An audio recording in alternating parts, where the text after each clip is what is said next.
Crime करने वाला जब भी कोई क्राइम करता है उसे लगता है कि तू बड़े शातिर तरीकाने से क्राइम को कर रहा है और इसको अंजाम देने के बाद किसी को पता ही नहीं चलेगा, लेकिन वो ये भूल जाता है कि इसके पीछे कोई ना कोई सबूत तू छोड़ कर जा रहा है और जिस सबूत की वजह से तू सदा सदा के लिए जेल के अंदर चला जाएगा। दोस्तों, आज की घटना में भी कुछ ऐसा ही होता है। एक शातिर क्राइम करने वाला क्राइम को कर जाता है और उसके बाद चुपचाप अपने घर चला जाता है, लेकिन पुलिस जब उसका खुलासा करती है तो किसी को भी अपने कानों पर यकीन ही नहीं होता कि ये भी ऐसा काम कर सकता है। दोस्तों, अगर आप भी पूरा मामला सुनेंगे तो एक बार के लिए आप भी दंग रह सकते हैं। आइए दोस्तों, जानते हैं पूरा मामला क्या था। नमस्कार, जय हिंद। आप देख रहे हैं APH न्यूज़ राहुल रावत के साथ। तो दोस्तों, आज की जो हकीकत की घटना आपको बताने जा रहा हूं, महाराष्ट्र में एक जगह पड़ती है गोरेगांव और इसी के एक प्रेम नगर के किनारे एक नाला है। नाले के अंदर एक बोरी लोगों को दिखाई देती है। अब बोरी को देखकर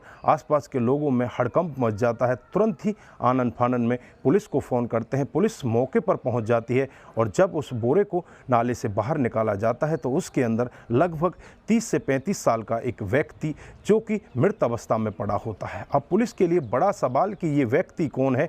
चारों तरफ से लोग वागों से पूछने की कोशिश की जाती है, लेकिन कहीं से भी उस व्यक्ति की कोई शनाख्त नहीं कर पाता। उसके बाद प्रिंट मीडिया, सोशल मीडिया, हर तरह से उसके फ़ोटोग्राफ को वायरल किया जाता है। हर थाने में उसके फ़ोटोग्राफ को भेजा जाता है कि कहीं भी किसी थाने में इस व्यक्ति की कोई गुमशुदगी की रिपोर्ट दर्ज हो तो उससे पता चल सके, लेकिन कहीं से भी उसका कोई खुलासा नहीं हो पाता। फिर उसके बाद जो फिंगरप्रिंट जो एक्सपर्ट होते हैं उनको बुलाया जाता है। उसके बाद उसके फिंगरप्रिंट को लिया जाता है और उसके बाद उसके आधार कार्ड की डिटेल निकाली जाती है तो पता चलता है कि ये अब्दुल हसन है और ये मातमगढ़ सलम कॉलोनी का रहने वाला है। अब जैसे ही इसके बैकग्राउंड के बारे में पता किया जाता है तो 2002 में ये दुष्कर्म के एक केस में जेल के अंदर चला जाता है और उसे 7 साल की सज़ा हो जाती है। उसके बाद 2005 पर ये बेल में बाहर आ जाता है। उसके बाद ये कभी भी जेल के अंदर जाता ही नहीं। और जब इसकी पत्नी के बारे में पता किया जाता है तो इसकी पत्नी का नाम रेहाना होता है। जब रेहाना के पास पुलिस पहुंचती है तो रेहाना कहती है कि साहब, मैंने तो उसे उसी वक्त छोड़ दिया था जब वो ऐसे काम को कर जेल के अंदर गया था। उसके बाद से मेरा उसका कोई रिश्ता नहीं है।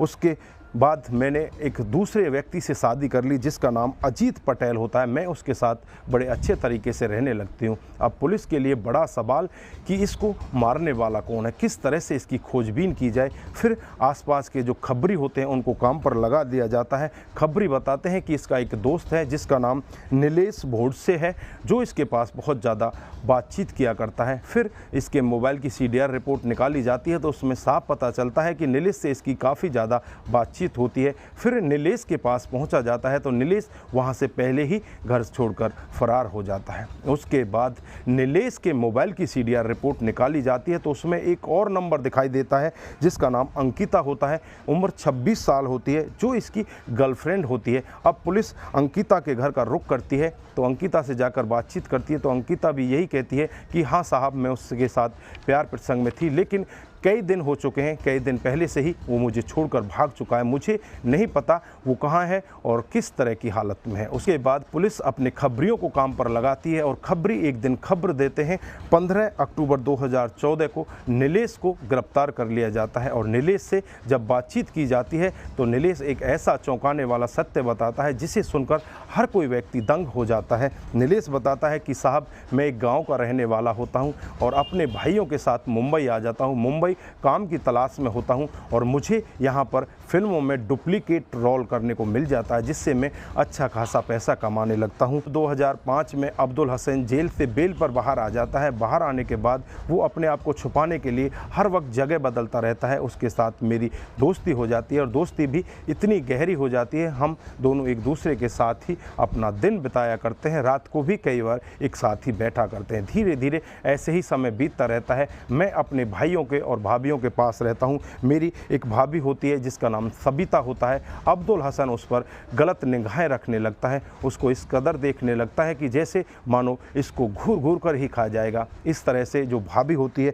बहुत ज़्यादा परेशान हो जाती है। वो नीलेश के दो भाई भी होते हैं, एक का नाम शंकर होता है और दूसरे का नाम संतोष होता है। जैसे ही सबिता इन तीनों को इस सब के बारे में बताती है तो ये तीनों बहुत ही ज़्यादा गुस्सा करते हैं और अब्दुल हसन से बदला लेने की ठान लेते हैं। और फिर 9 अक्टूबर 2014 को अब्दुल हसन को अपने घर पर शराब पीने के लिए न्योता देते हैं। अब्दुल हसन बिना कुछ सोचे समझे इनके घर पर शराब पीने के लिए पहुंच जाता है और जैसे ही उनके घर पर जाकर देखता है तो वहां पर पहले से ही 4 लोग बैठे होते हैं, जिसमें शंकर, संतोष और नीलेश का दोस्त सतीश यादव, ये चारों लोग वहां पर बैठे होते हैं। फिर ये पांचों लोग जमकर शराब पीते हैं और जो नीलेश होता है वो अब्दुल हसन को बहुत ही ज़्यादा शराब पिलाता है, जिसकी वजह से अब्दुल हसन का नशा बहुत ज़्यादा बढ़ जाता है। उसके बाद इसके गले को दबाने लगते हैं और गले को तब तक दबा कर रखते हैं जब तक इसके प्राण नहीं निकल जाते। उसके बाद इनको लगने लगता है कि अब इस डेड बॉडी को कहाँ ठिकाने लगाया जाए, उसके लिए सोचते रहते हैं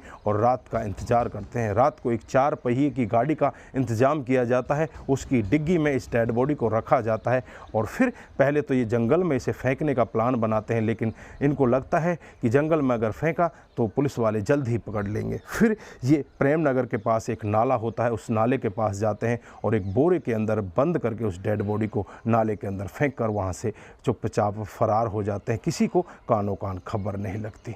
दोस्तों, जब पुलिस वाले भी ये पूरा मामला सुनते हैं तो इस मामले को सुनकर पुलिस वाले भी एक बार के लिए दंग हो जाते हैं, एक बार के लिए सोचने के लिए मजबूर हो जाते हैं कि इन्होंने जो कदम उठाया बहुत ही ज़्यादा गलत कदम था। अगर ये पुलिस में जाकर इसकी शिकायत करते तो शायद इस सब से इनको छुटकारा मिल जाता, क्योंकि ये तो पहले से ही भागा हुआ कैदी है, इसके ऊपर तो सज़ा पहले ही बुली पड़ी है। अगर ये चाहते तो इसको जेल के अंदर बंद करवा सकते, लेकिन इन्होंने यहाँ पर ऐसा कुछ भी नहीं किया और इन्होंने जो कदम उठाया वो बहुत ही गलत कदम उठाया, जिसकी वजह से ये सभी लोग अब जेल के अंदर चले जाएंगे। पुलिस तुरंत ही एक्शन मोड में आती है और इन सभी 4 लोगों के खिलाफ मामला दर्ज कर लेती है, जिसमें नीलेश होता है, 2 उसके भाई होते हैं शंकर, संतोष और चौथा इनका दोस्त होता है सतीश यादव। इन सभी के खिलाफ मामला दर्ज करके इन्हें जेल के अंदर भेज दिया जाता है। दोस्तों, इस घटनाक्रम पर आप क्या बोलना चाहते हैं? आपकी जो भी राय है एक बार कमेंट बॉक्स में ज़रूर दीजिएगा। दोस्तों, इस घटनाक्रम को सुनाने का उद्देश्य सिर्फ आपको जागरूक करना है,